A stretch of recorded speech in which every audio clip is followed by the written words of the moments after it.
I'm gonna give them a moment. Oh, thank you so much, guys. Robin,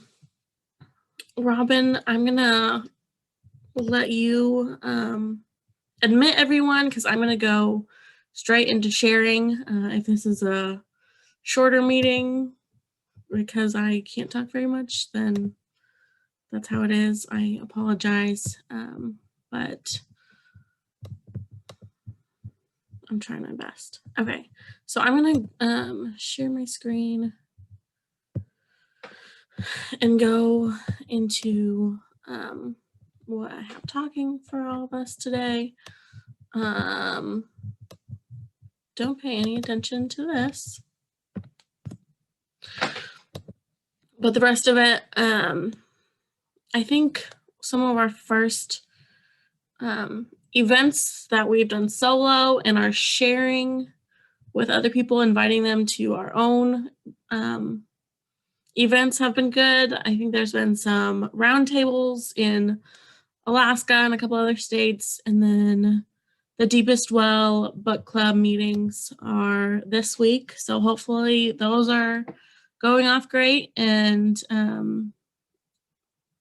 in the next meeting or so, I would love to hear from you guys that have facilitated those. And if you had learned any tips or anything of how those work, or even if those are working, to help us better implement future events. In the past, we have looked into creating networking opportunities. Corinne in South Dakota had discussed some of her plans to do IPE type activities with professionals to come in and talk about how IPE goes into what their professional life looks like, and then let the students kind of network and get to know each other better. So I would love to see that in a larger scale. I don't even know if Corinne is on the call. If you are, feel free to jump in. But whether she invites us to participate in those, or if she has some tips on how we can implement that on a larger scale, I want to talk about that because that was in the survey, the Google form, that Jen Gewen created for us. We have some responses that our AHEC scholars from several states talked about. Oh, Corinne is actually entering the waiting room, so I'll give her a second to get connected because we are talking about her. Okay, Corinne, we just got to you. You shared in October that you were doing IPE networking activities with professionals, and we'll talk about this more later when we go over the Google form survey that students had a chance to comment on. But that's one of our plans to do next semester, is to create these networking and experiential opportunities. So that's one experience that we talked about. Another one was the virtual simulations for community and clinic hours. And I think that would be a really great experiential. I know that we last meeting, Missouri AHEC had talked about their mini case collaborative competition that we delivered exactly a month ago, and that went off really well. So I'd love to talk about that too once we get into the Google Docs. So something just happened. Okay. Okay, those were the two different opportunities that we discussed for planning. Now let's go into our responses.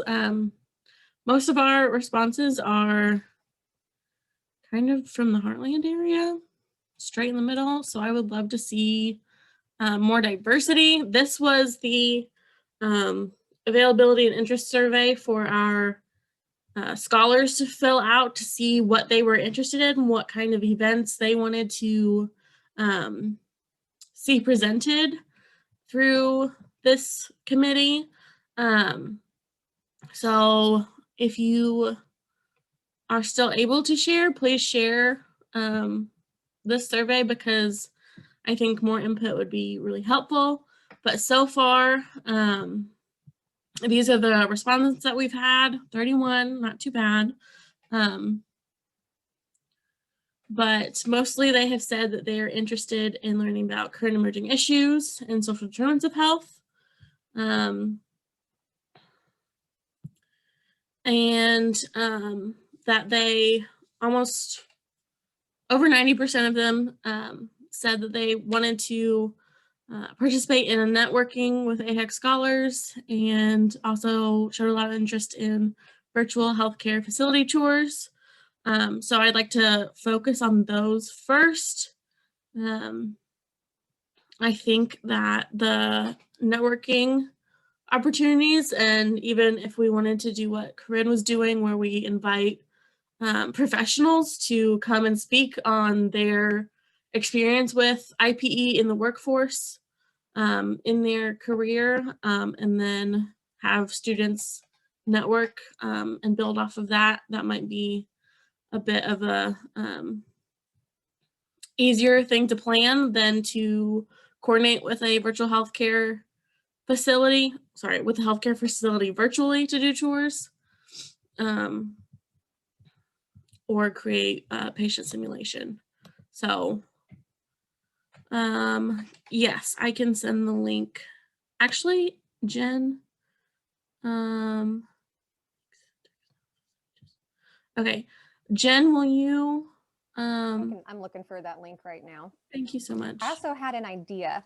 I wanted to have I'm going to give a $25 gift card. And so there's gonna be a lottery. And then so all the students who complete this could win free $25. I'm thinking Amazon. I know it kills me a little bit that Amazon gets a little more money, but like, I can't think of a more like broad ranging generic gift card. So if everyone's okay with that, please let me know if you think it's problematic. If it's not a good idea, I can be very naive. Yeah, that would be a good plan. Our next meeting is January 4th, unless we have difficulty meeting that soon after the holidays. But unless then, I think it'd be a good goal date to have as many respondents as possible in early January, so that we can have a better understanding of what we want to focus our efforts towards as we are starting this off. So Laura, yes, this is Robin.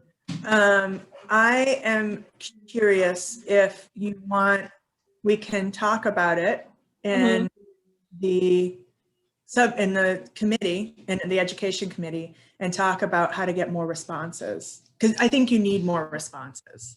And so I'm curious if it went in the weekly update. There are just a few other things that we can do maybe. Sure. Yeah. Okay. All right. Well, when you do your updates, that's when we'll ask for ideas. How about that? Okay. Sounds great. Let me write that down, because for all of you that came in after I said it, I'm recovering from COVID, and my mom's in the hospital right now from COVID, and I am kind of all over the place. So I'm so sorry if this isn't super efficient. I'm trying my best, and I I don't want anyone to be upset with me. But I'm gonna write that down. I'm so sorry to hear that. I hope that, I'm sorry your mom's still so sick, and I'm glad you're coming around. We'll be thinking of you. Thank you. I don't think Okay. anyone's upset with you. I think we're amazed that you are here. And I'm just sitting here thinking, I wish I looked as good as Laura when I'm sick. Cause like, if I came to a Zoom meeting when I was sick, no one would be seeing my actual face. You'd be getting the whatever picture I had. Jen, So you were bless- there for the meeting last week. I did not show my face. Like, I was like, I'm gonna be starting, like, I have to look good. I have to pretend that I am together. Okay, I'm writing that down so that I remember, because I have no capacity to remember things right now.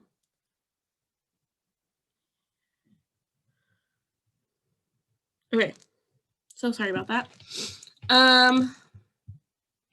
I know that with me being all kind of crazy right now, and not having as many responses as we would like to have, do you want to continue the planning process, or do we want to just come back next month after the holidays are over and we're not all crazy and we've given students more time?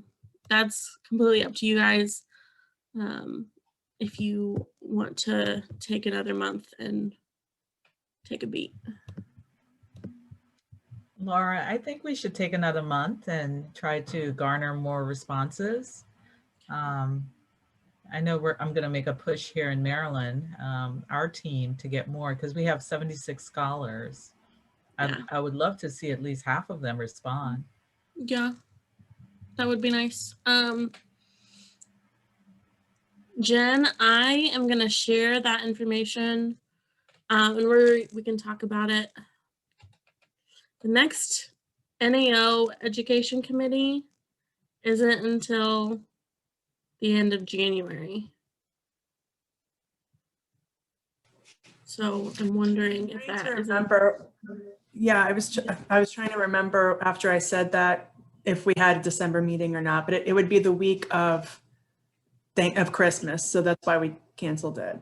And so maybe we don't need the whole committee for this, but I wonder if we could maybe we could walk it up and figure out how to get it out to a broader, like putting it in the weekly update, although only half, I think, of the people we need to even get in contact with have access to the weekly update. I'm not sure what's right, but I know that the Ed Committee has a long list of emails that we sent out, that we sent some of the surveys to, and I wonder if we could use that. So yeah, if you put the link in, that's a good start, Stacy, thank you. If you put the link in chat, then I think we can all start that, and maybe we could, some of the other committees I'm in, we do like a call down list. So I'm in the Southeast Coalition. And so I would call all of my colleagues in the Southeast Coalition and be like, hey, get your scholars to fill this out. Like, and I wonder if something like that might be good. Thank you, Laura. I was thinking, oh, I should make Jen copy that link for me, because literally no brain capacity. Didn't realize I could push 3 buttons and get that. So I'm sorry that I didn't do that immediately. You're fine. You're fine. I sent it at Okay. 12:10 p.m. in chat, and everyone, there's like all these questions asking for it afterwards. I'm like, are you not seeing my chats? No, really, I'm a little worried because my internet is not that great here. I No, just I see it now, Jen. Oh, Yeah, okay. your chats are coming through. This is Jacqueline. Okay. I will also echo, I'm with the North Carolina AHEC program, that I will shake the trees a bit more to see if we can get some of our couple of hundred scholars to respond. I know that with all the other things that are going on, it's just been really crazy, but we will get that. But on a personal note, I apologize. I missed the beginning of the meeting. Can somebody catch me up on what is going on? Yeah, I would be happy to do that. So basically we just talked about me being dysfunctional. And then we also talked about the 2 really great things that we talked about last meeting, which Corinne kind of got that ball rolling about how she is doing some networking events in South Dakota. And if I'm wrong, correct me, but where she's inviting professionals, healthcare professionals, to talk about how they use IPE in their daily work, whatever. And then scholars are networking, getting to know each other more, and kind of talking more about IPE in the real world. And so kind of piggybacking off of that, or kind of creating our own version based on the limited but already present preference of networking on a national or larger scale for AHEC scholars to network and talk about IPE across state lines. So we talked about that, and then we talked about, well, we didn't, but I mentioned the also interest in like virtual tours of facilities or community-based, what was the amazing wording that Stacy used? Community clinical hours and virtual simulations. So getting those experiential opportunities in while we're in the virtual world. So that's really all we've talked about so far. And then we decided that we don't have quite enough feedback from our scholars. So we're going to push it back another month to delve into our planning because we really want that feedback from our scholars to make sure that we're making events that they want to participate in and that they will really benefit from. So I would like to take this opportunity to talk about different techniques on how we can get that buy-in and get that feedback from our scholars. So I think Robin and I are going to work on getting that into the NAO weekly update. Jen Gewin had the great idea of offering a like prize, like a raffle for the participants. I mean, I have their I think they give their email address. I might be wrong. Laura, I have a real quick question. Jen, I had not seen your link because it got buried with a bunch of other chats. I just want to make sure, it seems like the two links are different for the same survey. They're the same. I just shortened mine. Got it. Okay. Just want to make sure. Thanks. Yeah. What do you use to shorten your links? It just gives the opportunity to shorten it when I share it. Yeah, on Google Forms, when you go to make the link, you can click a little box underneath it that says shorten URL. Thank you. You just changed my life. Appreciate it. That. That's amazing. Thank you. Technology. Okay. So I think those are two really great things.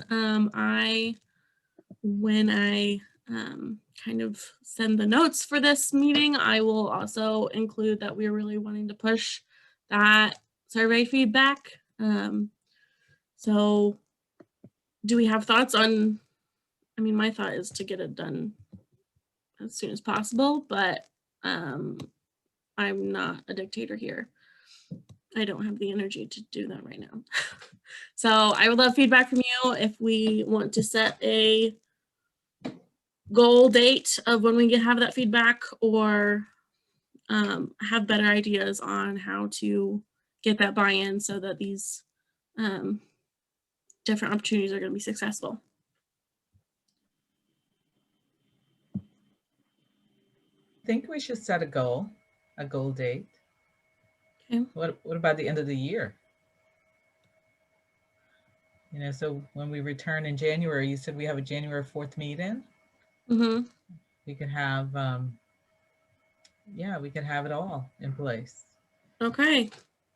I'm concerned about the availability of the actual scholars because they're going to be on winter break, Mhm. and I'm worried they won't be checking their emails as much and that kind of thing.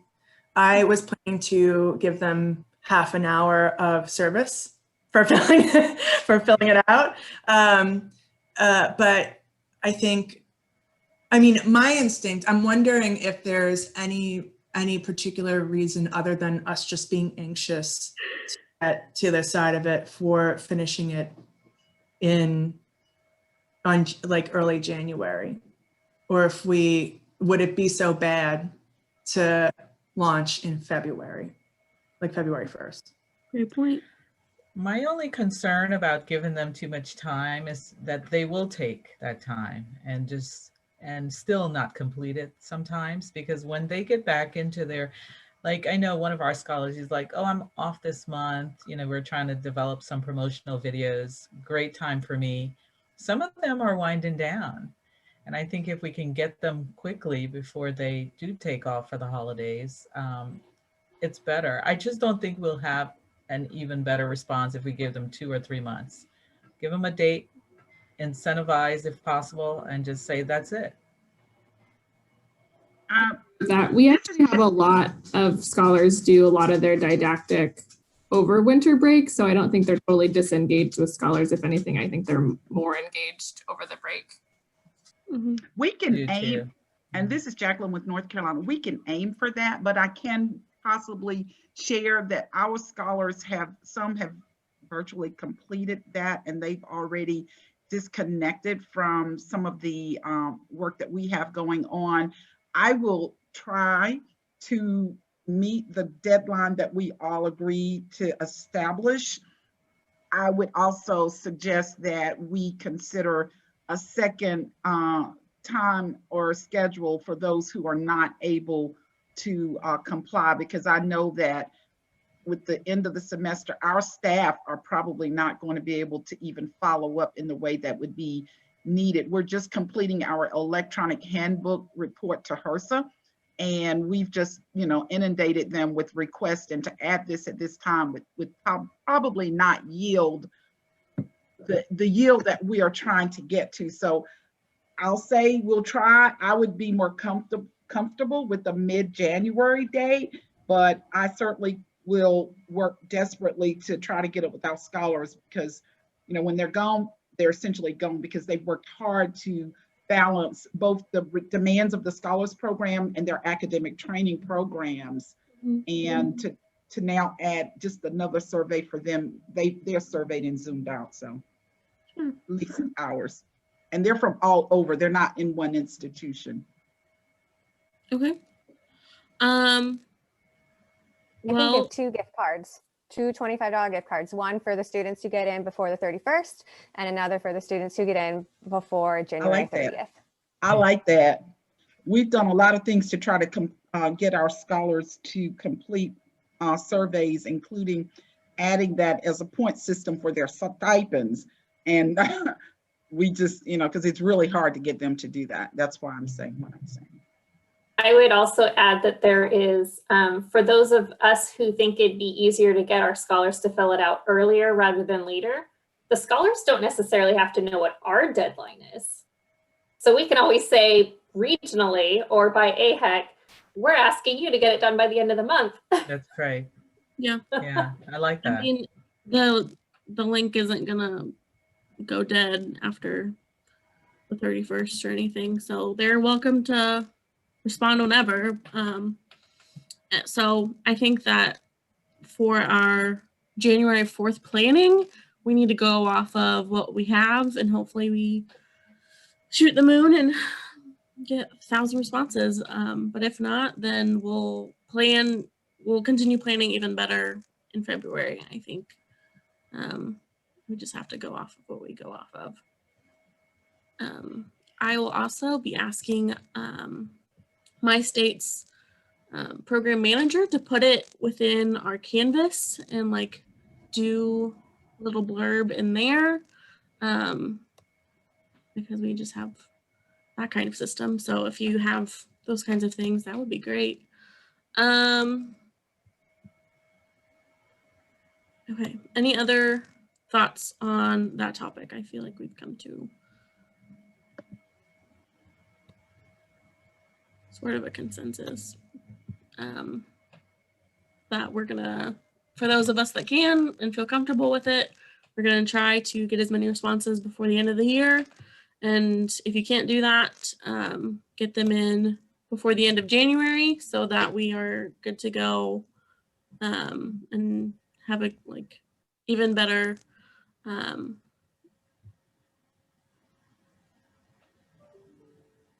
COVID brain, even better place to go off of in that meeting too, because I think that we aren't going to get it all planned on January 4th anyway. So, okay. So if you have more thoughts on that, please feel free to share. Yeah.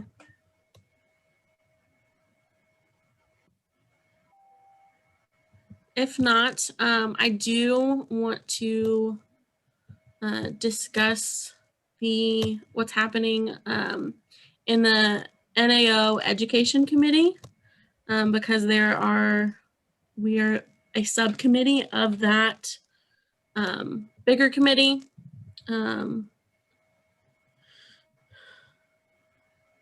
Yeah, okay. Have to figure out how to share.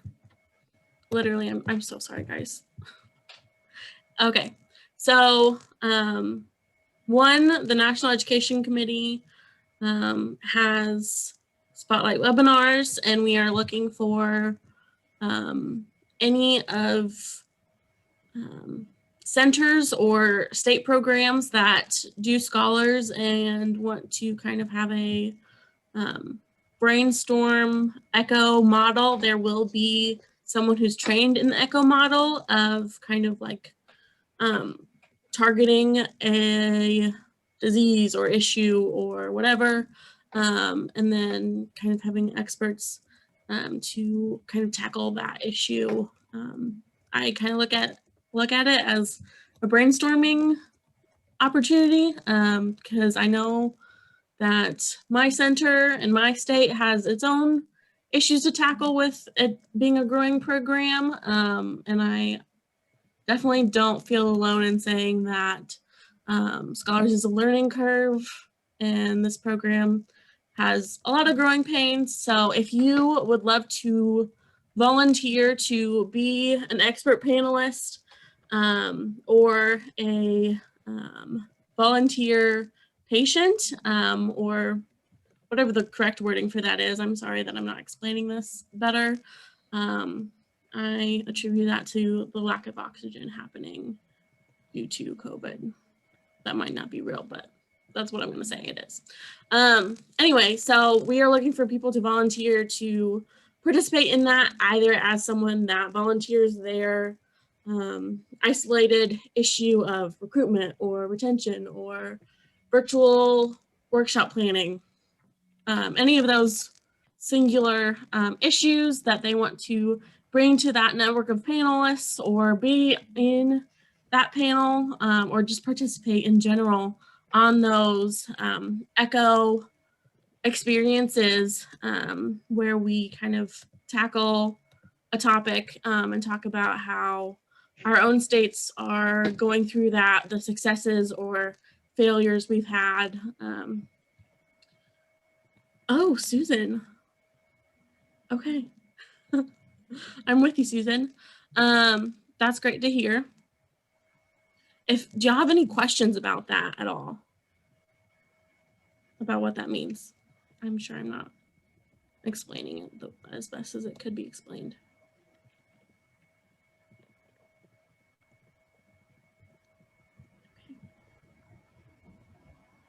Okay. We also now have the opportunity to contribute to the AHEC Education Committee information about how our individual scholars programs are run. So if you have not yet, please do respond to that. The Education Committee is putting that information together so that we can kind of be able to cooperate and coordinate and collaborate and all those wonderful seabirds, and kind of put together a like how-to scholars onboarding PowerPoint for new scholars, workers, or things like that, so that we can help each other out. This is a train wreck. This is a train wreck. I'm so sorry. And then we also have this wonderful document that has compiled past learning opportunities from scholars in different regions. And this is all located in our drive. So this just has links to previous opportunities. There are both experiential and didactic events in here. So be aware of that and use your own judgment on which is which. But most of these are free and have the link straight into them. If you, Robin, if I'm overstepping, correct me, but if you have more opportunities like this that you want to add, please follow this format so that we can continue compiling different opportunities from other states, or build off of what other states have created, or kind of get ideas to create more opportunities. So that is just straight in the Google Drive that we have. You're not overstepping. I think that's great. Everyone can edit. I'm not sure. I know you have editor privileges. So if you can't edit, just let us know. / if Laura, you can edit, you can update the privileges. Also, you're doing fine. Nothing is a train wreck. We know you're sick. Don't stress yourself out more by worrying about it. And then the other thing is I'm trying to find a link to the last weekly update, because in that weekly update, there's a link to the AHEC Scholar Survey. So if everyone just gives me 1 second, I'll share it. Perfect. This is the meeting for patience. So thank you all for being patient and understanding. I really, other than that, don't have anything else to share. So we'll be able to leave early if you don't have any additional comments or questions about what we have, because really all we have to do is see what resources are in that Google Drive. If you don't have access to that Google Drive, let me know. And then share the survey. So again, later this week, hopefully tomorrow, I will have notes and action items to deliver to you all in an email in case you forget, but. Forgive me if this was already said, and I certainly don't want to keep you here longer than you need to be or want to be, Laura. So if you're ready to go take that nap for today, please feel free. Sorry, I was kicked off. My internet situation really isn't that good. So I hope you all can hear me. So the Learning Opportunities Collaborative document, I see just already established events, right? Like this isn't like, hey, I'm wanting to create this activity. Would someone want to hop on and create with me? Is that something this group would be open to as well? The creating activities together? Yeah, absolutely. I mean, so this is the AHEC Scholars subcommittee of the National Education Committee. And so we're definitely hoping that that would come up. That I think it's important to clarify how that document came about, which is that there was nothing before. And this is before we learned Laura existed. And, and all of a sudden COVID happened, and all of our scholars were like, how are we going to do service hours? Like, how are we getting hours? What are we going to do? And so we came together as the education committee before we had a subcommittee to try to to stop the bleeding, right? To form a stop, so that we had a way of, for folks who are really overwhelmed in particular, of being like, here, send this archive to your students if you need to, you know, just have something. And so that's why this exists. It should not be its final format. And so right now it is just like, geez, I really need some IAPE. I would love to suggest something. Oh, look, here's the IHI curriculum for practice transformation. Oh, here's, you know, like, to be able to have set stuff that scholars can engage with that maybe doesn't require a lot of the coordinator. So I think that the beauty of you and Laura and the subcommittee is coming up with the new stuff that can augment what's on that list. But if there's like a grand vision of somehow merging those two into one document or whatever makes sense, then I think that that is great. Is that helpful? Yes, yes. I feel like this is just so much opportunity within this group, and I live in idea world all the time. So I need pragmatic people around me, definitely. So I never want to like overstep with all of my ideas and everyone's like reining me back in like, no, Jen, no. Same. But I mean, there's a project that I'm currently working on now considering code of ethics. And I mean, I have like, one need just to gather some data for it. And I didn't know if I made another survey, right? I know the last meeting is another survey for our students. So here I'm like already catching myself, but like I could use more data to see if another student's willing to take another survey and tell me about their code of ethics, it'd be helpful. And so I guess if there's another document that I could go to like, instead of taking all of our time in these meetings and telling you what I'm super jazzed about, I could just list it all in there, what I'm working on, and then people could hop on if they have time. So if what you create ends up being something that exists longitudinally that kids can access whenever they want, then it belongs on that document. That's a perfectly fine document for it to go on. Do you know what I mean? And yes. So, but if it requires you or someone else to facilitate, then it probably doesn't belong on that document because it's not as easily accessible. Okay. Well, I am working on creating a code of ethics workshop for all health profession students, partnering with a philosophy professor. And so if anyone wants to help out with that, reach out to me and let me know. My goal is to have a full 2-hour workshop that anyone can then facilitate themselves. And this would be free to this group to use. Great. Yeah. And I think also another thing that like dovetailing off of that, another thing that we would love, of course, is a national calendar where students can go, like these are all wish listy things, right? Like I think all of this is stuff that needs to exist. And one of my staff used to always say, not at this job, but she used to always say to me when I was up in Idea World, she'd be like, how do you eat an elephant, Robin? One bite at a time.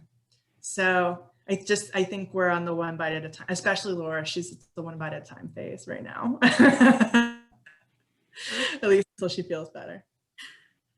I love that analogy. But I do like the idea of if we have passion projects or looking for kind of partnership opportunities, maybe I can create a document or something to just exist in our Google Drive, and we can kind of maybe collaborate based on things that we want to happen or based on where we're located regionally or really wherever. So I will work on maybe doing something like that to kind of let us brainstorm outside of these meetings to kind of give us a little foothold in case we want to, you know, branch out into those kinds of opportunities. So I will, unless any of you have an idea of what this should look like, I will work on maybe I really like that. And does anyone use Slack? It's a business messaging app. I mean, we could start a Slack for this group or for like those passion projects, hashtag AHEC passion projects on Slack. I don't know if anyone would want to hop on that bandwagon. Well, yeah, and I think on Slack, and that's another reason why Slack is good, is that I think you can set up task cards where whoever is interested in a specific thing can like subscribe to it. But if you don't want to do that, you don't have to, you know? So that might be a good option.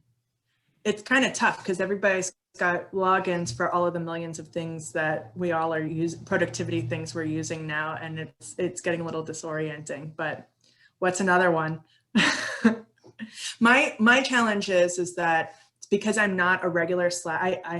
There's a magazine that I occasionally write for, and they use Slack. But because I'm not a regular Slack user, I forget to log in and don't see all of the different articles they want you to write, you know? And so because I don't log in, I don't see it, I don't think about it.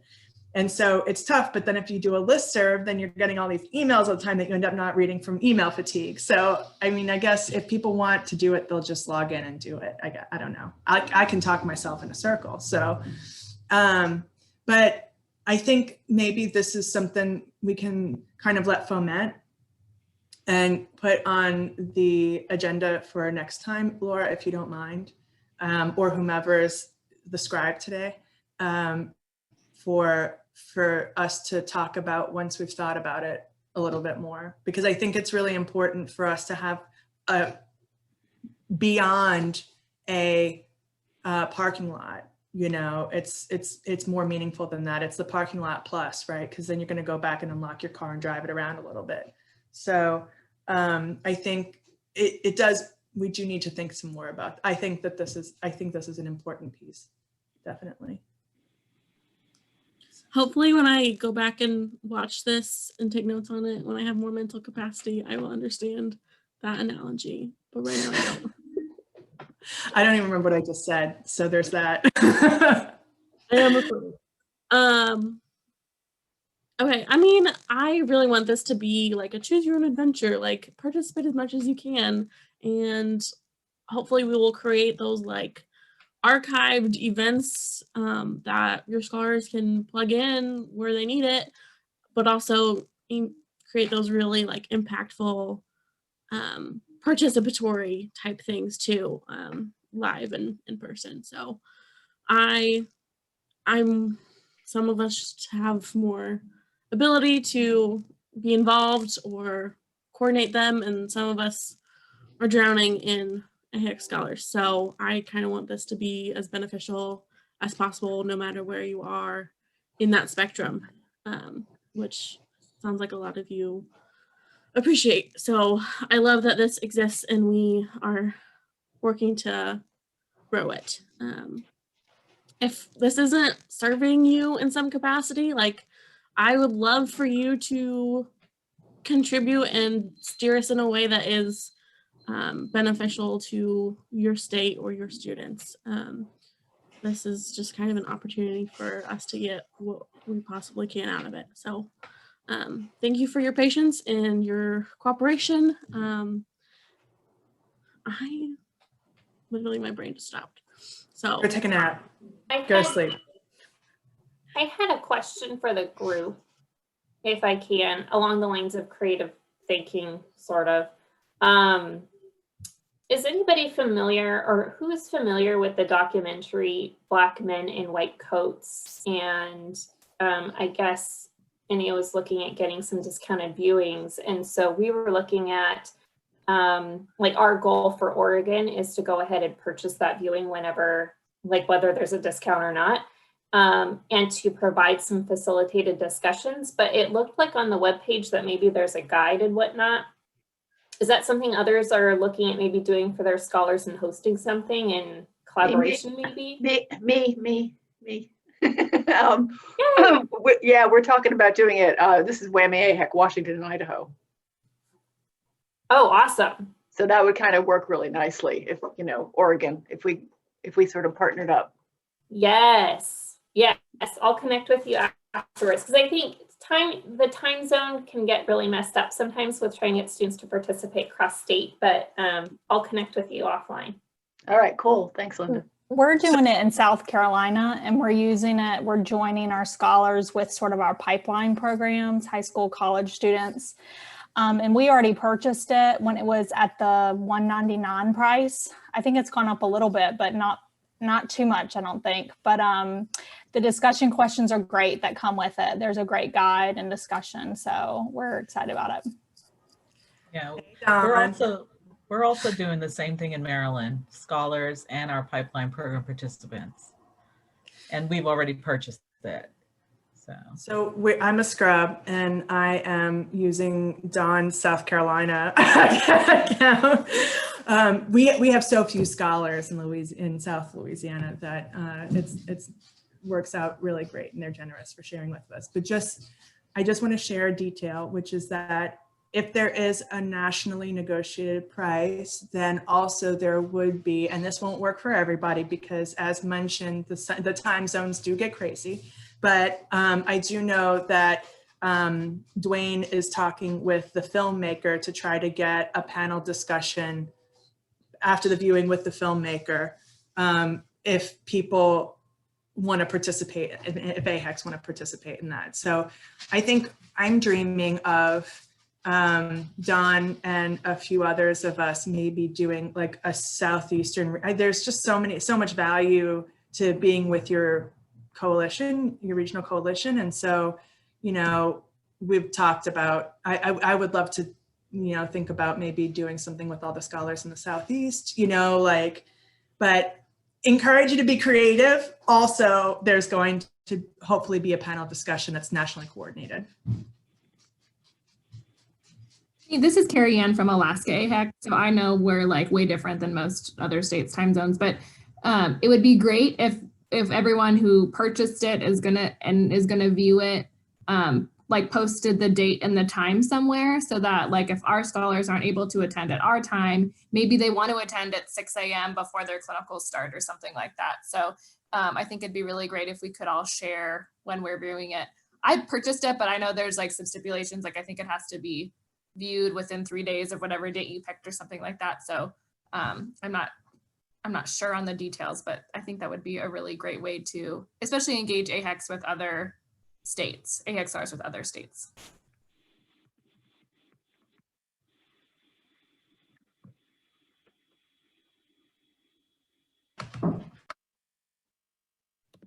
Okay, I'm creating a Excel sheet. It's black men in white coats, right? It is black men in white coats. Okay. Okay, so I'm going to start an Excel sheet for you all here to add your times or dates that it will be available or your interest if you haven't already purchased it. That way we kind of have a place where we know what center / what region of the country is doing it, if we want to kind of ask if we can hop on those, or if we just want to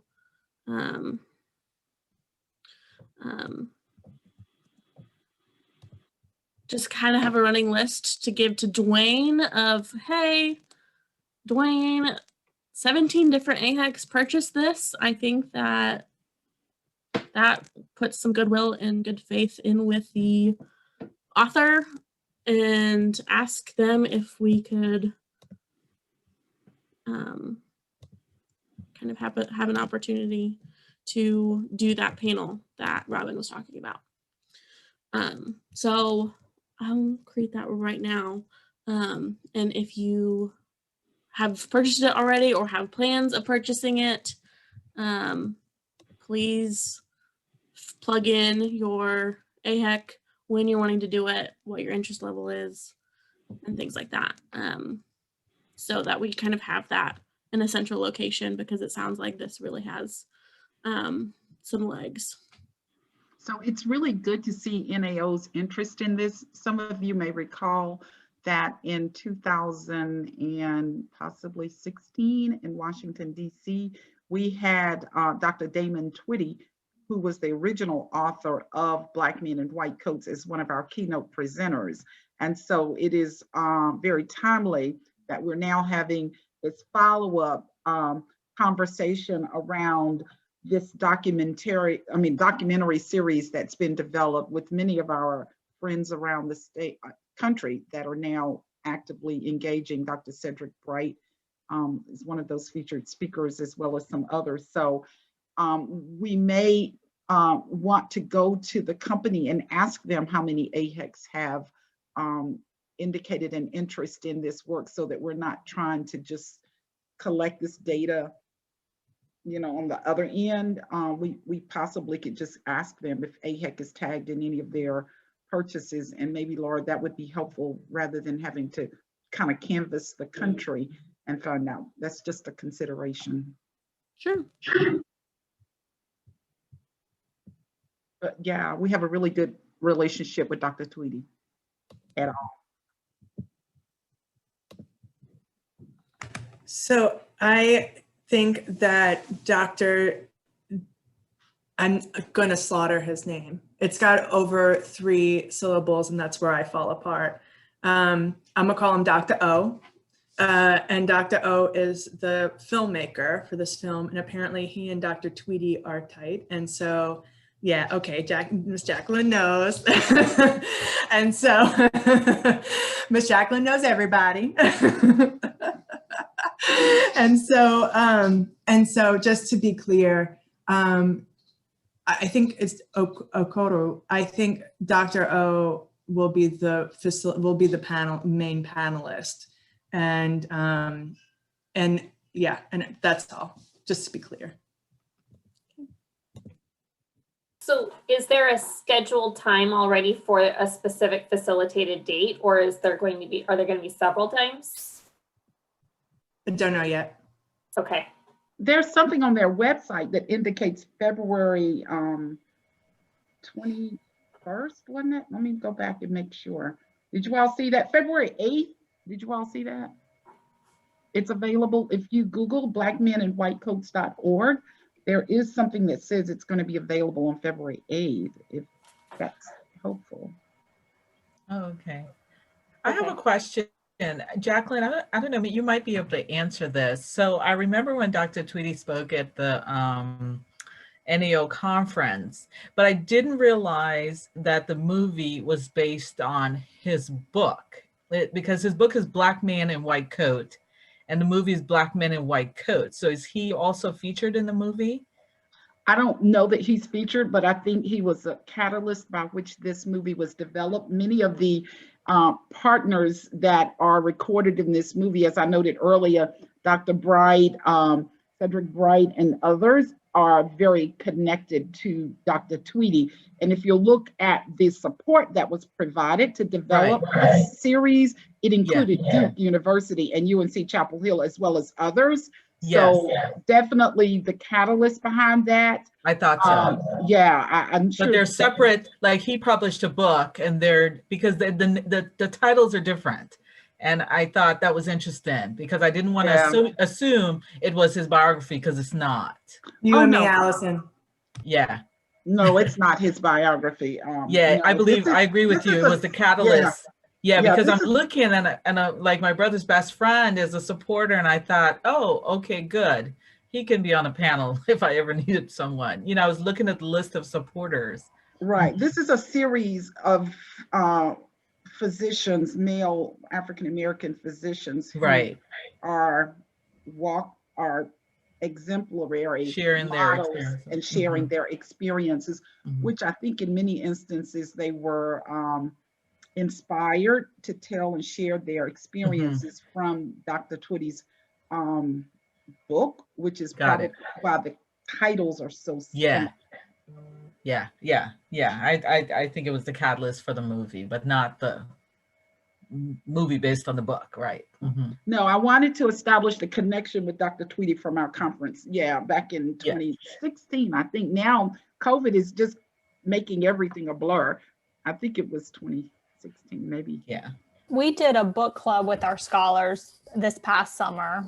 2020, summer 2020. I know, right? About Black Man in White Coat. And Dr. Tweedy came and facilitated our final book club discussion, and he was great. So like you in North Carolina, we're excited to kind of continue this with, yeah. Yeah, it's awesome. It is so awesome. And it's good to have that connection with so many of the AHECs across the country. And I'm sure Dwayne will appreciate that as he's engaging in continued conversations with them about how to offer this as a benefit to our NAO constituents across the country. Thanks for that. Thank you. Yeah, I am concerned about Laura. I think that you need to get your rest, and I really do think we should let you go. If it's okay, I'm certainly really am concerned about you. So